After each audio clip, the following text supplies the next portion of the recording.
September 11, 2018, a routine flight from New Delhi to New York turns into a nightmare at 35,000 feet. On board Air India Flight 1001, 357 lives hang in the balance, as one system after another begins to fail. And with a violent storm waiting over New York City, the crew soon realizes they may have only one chance to survive. Flight 1001 was one of Air India's most important routes, a non-stop journey of nearly 14 hours across 12,000 kilometers. The aircraft was a Boeing 777-300R, a long-haul giant powered by two GE90 engines.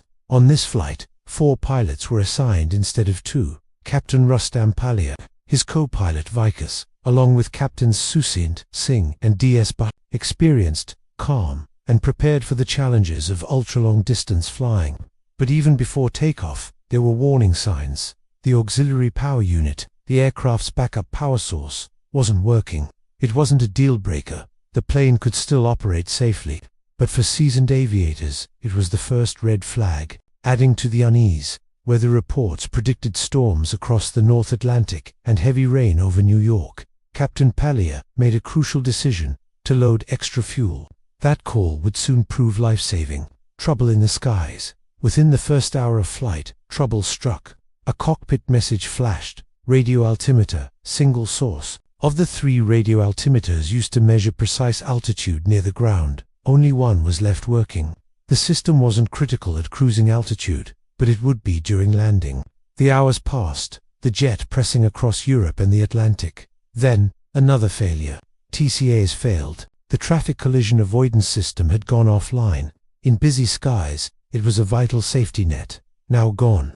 The crew remained composed. Each failure, while serious, was manageable. But together, they painted a chilling picture. An aircraft slowly losing its safety layers, one by one, while heading toward some of the worst weather New York had seen in months. After 14 hours in the air, Flight 1001 approached John F. Kennedy International Airport. What awaited them was chaos. A storm had engulfed New York. Sheets of rain slashed across the runway. Crosswinds shook the aircraft. Visibility had collapsed to just 200 feet. This was supposed to be the moment the instrument landing system, the ILS, would guide them safely through the storm. But as the pilots tried to activate it, nothing happened. The ILS had failed.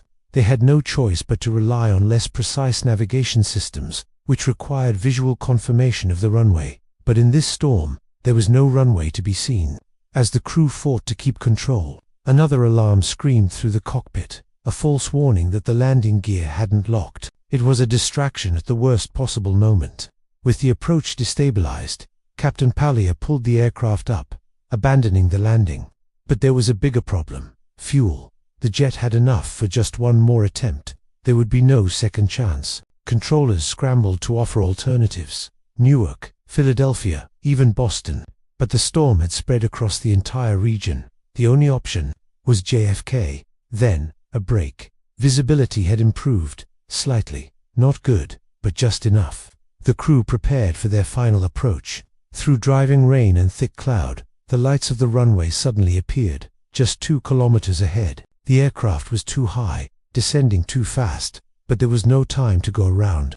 Captain Palia pushed the nose down, trading altitude for speed. At 170 knots, the Boeing 777 slammed onto the runway. The impact was hard, but it was safe. Engines roared in reverse, brakes screamed, and after a tense few seconds, the giant jet slowed and rolled to a stop on the center line. Inside the cabin, silence broke into applause.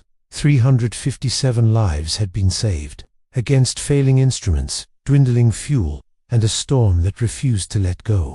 The crew of Flight 1001 had pulled off a near-impossible landing. The cause of the multiple failures was never made public, and in a strange twist, the very next day, the aircraft was cleared to fly again, as if nothing had ever happened. But for those on board, the memory of that morning, when the instruments went dark and survival rested on a single landing, will never be forgotten.